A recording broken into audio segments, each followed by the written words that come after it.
Suspect in the murder of 30-year-old Olorato Mongale was fatally wounded in a shootout with police in the early hours of this morning. In the lead up to this, police revealed the identities of two other suspects linked to her murder, confirming that they were also out on bail on charges relating to kidnapping. Let's discuss this further with the project manager for crime and justice at the Institute for Security Studies, Lizette Lancaster. Thanks very much for joining us this afternoon, and we do thank you for your patience. Lizette, it's harrowing, isn't it? I just imagine for the family to know that these suspects as they are, but that they were out on bail for very similar charges to the reason why their daughter was killed. Yes, I think the shock and the trauma of just the incident, and then to know that this could have potentially been prevented, because if the people weren't released on bail, they would have not been able to do this, is I think shocking to the nation. And this is the problem with these type of crimes, especially when we look at these type of kidnapping, robbery, or whatever we want to call it, whether it's romancing scams, whether it is kidnapping just for robbery, is that these are serious serial types of criminals. They are repeat offenders that need to be taken off the streets. And if we can do that, we will see a dramatic drop in the number of cases of this type. So I mean, we know, and we've seen it in our crime statistics, that kidnapping is on the rise in a number of provinces, right? So how do we balance that? The knowledge that this is a type of crime that is on the rise, no matter what form it takes, and then someone is in custody for that very same crime and they are granted bail. I mean, does someone need to die before we take a kidnapping case seriously? And this is the problem. We see that there are these kidnapping cases. The moment it becomes high profile, we are seeing action being taken. We know that the police, in partnership with private security and other partners, have had tremendous success in apprehending criminal syndicates that are dabbling in not just kidnapping, but robbery, extortion, and the like. So we are seeing successes. The problem comes in that there's this whole process that needs to happen before we see the task teams, being activated or resources being thrown at a case. For ordinary South Africans, it often takes a long process. We see on social media often reports of missing persons, and they are missing to us, but we don't know what's happened to them. And often we find out too late that they've been kidnapped during carjackings or other types of robberies. And this is the problem. It's a pandemic almost. I mean, it's over 51 reported on average a day to the police. Of course, there could be others out there. We hear now in this particular case, many women have come forward to say that they have been victims of this group. So we need crime intelligence, and we need missing persons being taken quite seriously, quite quickly. And we see that we have the capability to do just that, right? Just given the response from police in KZN, incredibly swift, the response there. The police commissioner saying that they tracked the suspects using camera footage from various vantage points. So the capability, our ability to investigate and to pursue these cases quickly is there. Yes, the police can be quite incredible. We've seen this in this case, and as I say, in others. This case didn't originate in KwaZulu-Natal, yet we see the swift action. We have been seeing the tracking and tracing of this vehicle from Gauteng to KwaZulu-Natal. I mean, that is, the police should be commended. General Mkonazi and his team have done a phenomenal job in apprehending the criminals. But this is the problem. It is a case of, once it becomes high profile, we see the activation of resources. And of course, the police are, overwhelmed by the sheer number of cases and crime in this country. But we are seeing decreases in murders and robberies It is just time that all kidnapping cases are taken seriously, especially those perpetrated during carjackings and other types of robbery, so that we get rid of these gangs very quickly. They need to be arrested and not granted bail. Yeah. So Lizette, you wrote for the Institute for Security Studies at the end of last year about how the scourge of armed robberies in South Africa drives kidnapping. What do you mean by that? When we look at the motives for kidnapping, we always hear about the kidnappings for ransom, but they make out quite a small number of kidnappings reported to the police.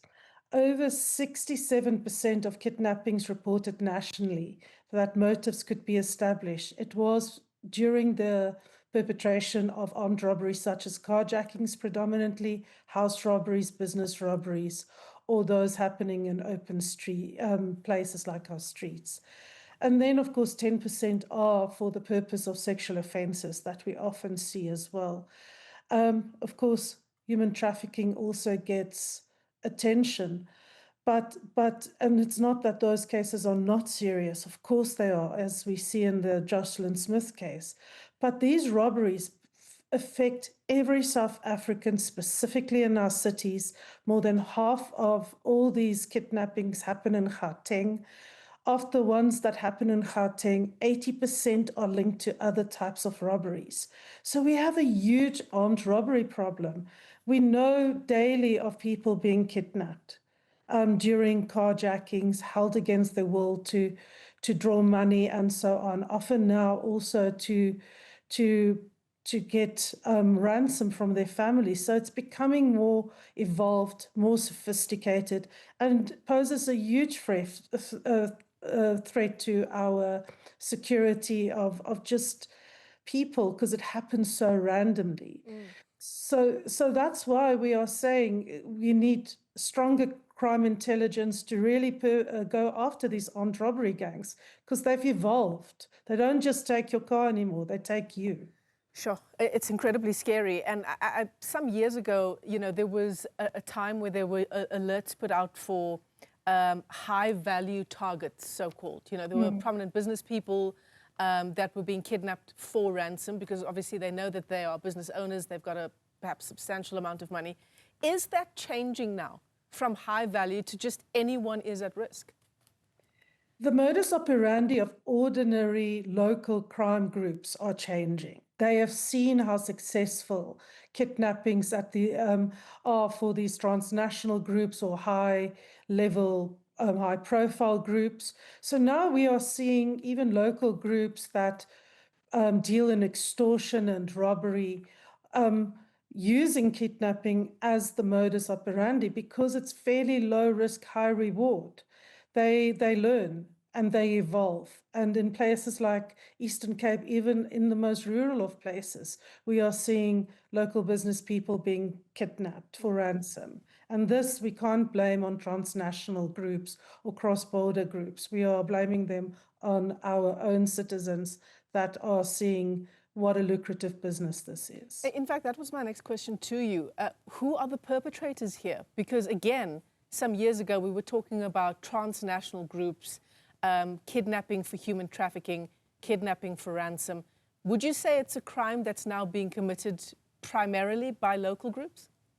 Primarily by local groups, yes. It doesn't mean that there are not foreign nationals involved in these groups, but you still get the transnational groups operating these scams and human trafficking scams, all the way from luring people here from Pakistan, for example, or Bangladesh, or getting, cross-national, like Mozambique. We know there've been a couple of cross-national types of groups that operate.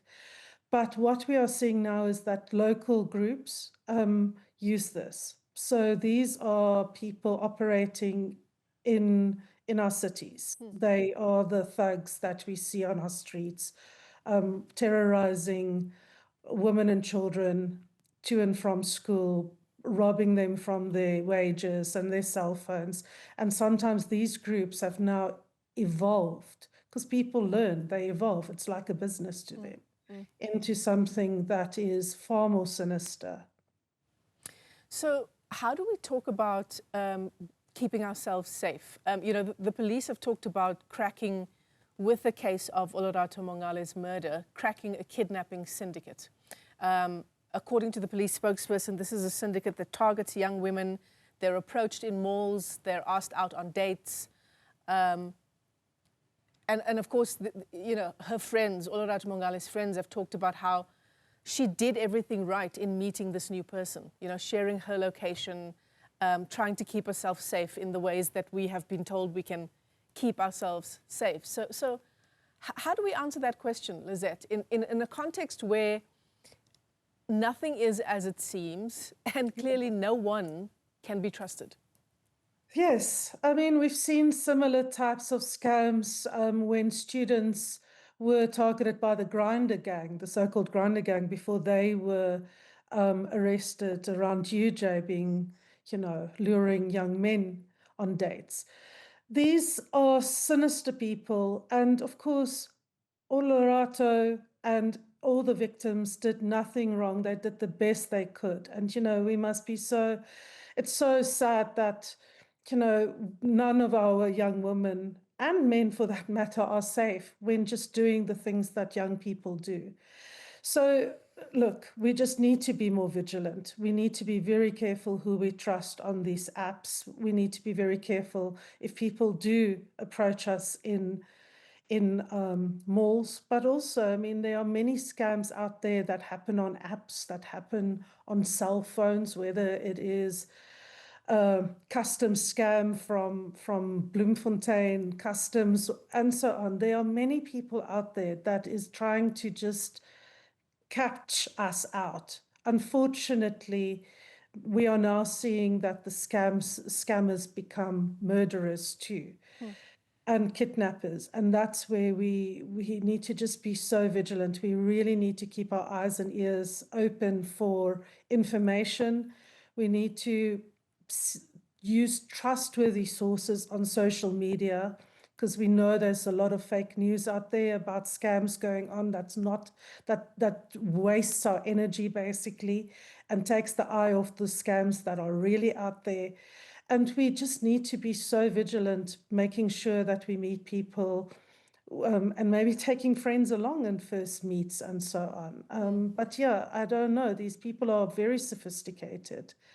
And we just need to be careful who we give our information to. It's becoming very, very difficult to answer that question, isn't it? Of how to keep yourself safe in the context of scams, in the context of dating apps, AI, deep fakes. It's a difficult question to answer in 2025 on how to stay safe.